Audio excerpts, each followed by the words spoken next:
In this video today, we'll be talking about self-love.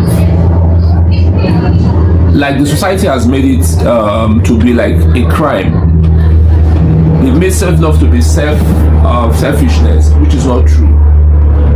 There's no way you will love another person more than yourself. What is self-love? Self-love is knowing your purpose, knowing why God has created you. And self-care is when you begin to live this purpose, you begin to live it out.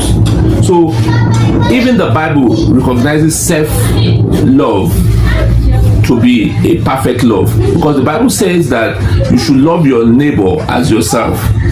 With that, I welcome you today to today's video, and the topic today is overcoming self-rejection. That's what we're talking about today. You know, the greatest prison is not the iron bar. It is yourself being you making yourself feel unworthy of yourself. That's the greatest prison. Most times we want to believe that the pains inflicted on us by people really matters. It doesn't really matter. It is the pain that you inflict on yourself by you rejecting yourself that really matters. Because if you don't drive yourself, nobody can drive you. No matter how you try to say it, you are the first driver of your life. If you don't move, nothing moves in your life. So you must understand that part, that you need to love yourself. You need to take care of yourself first before others. And why the greatest problem here is because most times we sound like this, that the society don't love us.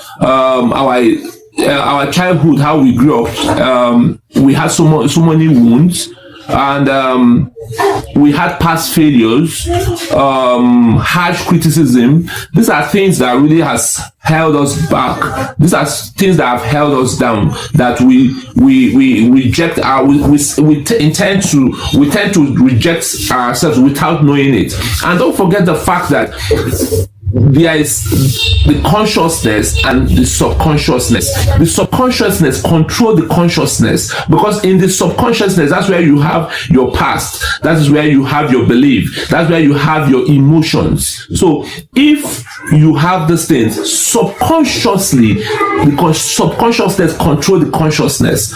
For example, if somebody slaps you now, the first reaction is you want to slap that person back. Where did that come from? It's coming from your subconsciousness, because your consciousness is slow. Know that your consciousness is slow. Your subconsciousness is very fast.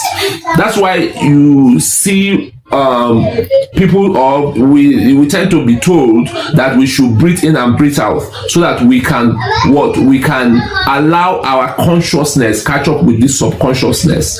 Because by the time you breathe in and breathe out, somebody slaps you, your consciousness will begin to relate. Is that person my father? Is that person my senior? That's when your consciousness comes into existence. But the first time that person slapped you, that your subconsciousness don't reason those things. And so that is why you must deliberately love yourself. You must not dwell in that self-rejection. What is self-rejection? Self-rejection is when you accept your past mistakes, you accept your past rejection in your present life, in your present work. That is self-rejection. When you accept your past, making decision for you in the present and the future.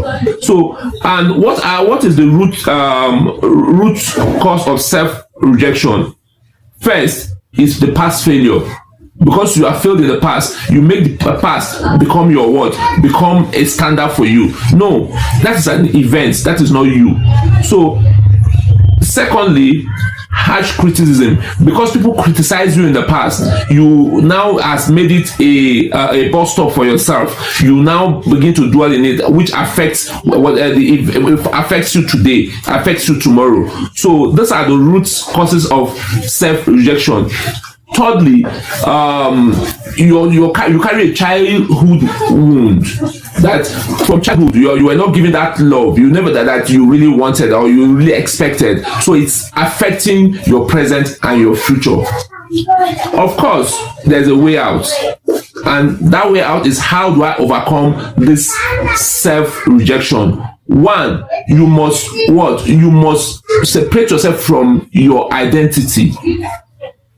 Your past identity is not your present identity. It's not yourself. Your past mistakes is not yourself. It is an event. So you must separate yourself consciously. You must separate yourself from those events and understand that they are events, not yourself.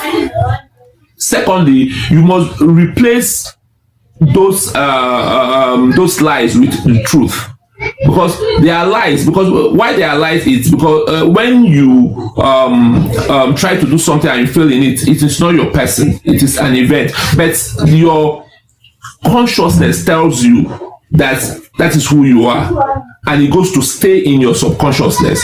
So each time you want to venture into another project, it comes up subconsciously, it comes up. So you dwell in it, you still dwell in it. So you must separate yourself from such events.